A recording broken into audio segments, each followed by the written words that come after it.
एक छोटा सा वीडियो है उन अंधभक्तों के लिए जो सिर्फ अपना जीवन अंधभक्ति में बिता रहे हैं। क्या कभी सोचे हो जो कपड़े पहनते हो उन पे जीएसटी कितनी है? क्या कभी सोचे हो जो खाने के लिए हाथ में निवाला लेते हो, जो खाने के लिए रोटी है, उस पे जीएसटी कितनी कट रही है?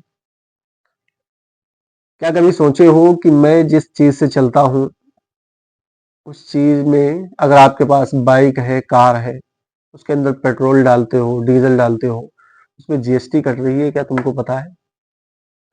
और कितनी कट रही है? इससे क्या फर्क हमारे भारत पे पड़ रहा है और हमारी भारत की लोगों पे पड़ रहा है? खास करके मैं उन लोगों की बात करता हूँ, मैं उन लोगों की बात नहीं करता जो 10% में आते हैं। मैं उन लोगों की बात नहीं करता हूँ जो 60% तक लोग आते हैं। मैं उन लोगों की बात करता हूँ लोअर मिडिल क्लास लोगों की, मिडिल क्लास वालों की बात नहीं करता हूँ, हायर क्लास वालों की बात मैं नहीं कर रहा हूँ।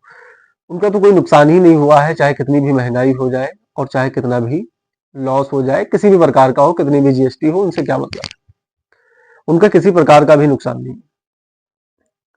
खास करके मैं उन अनभक्तों की बात करता हूँ जिनके अंदर एजुकेशन नाम का एक भी जर्रा नहीं है। नाम तो है विद्यासागर, लेकिन सागर का एक विद्या का एक बूंद नहीं है, सिर्फ नाम के वो विद्यासागर है। मैं उन लोगों की बात कर रहा हूँ जिनके अंदर एक भी पॉइंट्स नहीं एजुकेशन का उनके माइंड के अंदर आया है, वो सिर्फ और सिर्फ अंधभक्ति में डूबे हुए हैं। नुकसान तुम्हारा ही हो रहा है। तुम चाहे जिसके भी गीत गाओ, सामान तुमको उतना ही महंगा लेना पड़ेगा जितना महंगा वो 40% लोग खरीद रहे हैं।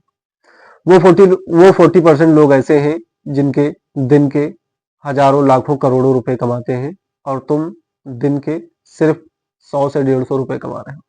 जितना जीएसटी उनको देना पड़ रहा है उतने जीएसटी तुमको देना पड़ रहा है, सामान कोई भी खरीदो।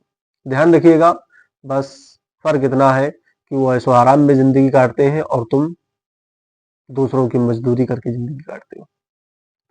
वो फंड देते हैं गवर्नमेंट को और तुम अपना खून देते हो जीएसटी के नाम पर। ध्यान रखिएगा, मर रहे हो, पिट रहे हो, दब रहे हो, कट रहे हो, तुम ही हो। वो गरीब है जो हर जगह से कटेगा, चाहे वाटरमेलन छुरी पे डाल दे, नाइफ पे डाल दे, और चाहे नाइफ वाटरमेलन पे डाल दे, कटना वाटरमेलन को ही है, ये ध्यान रखिए।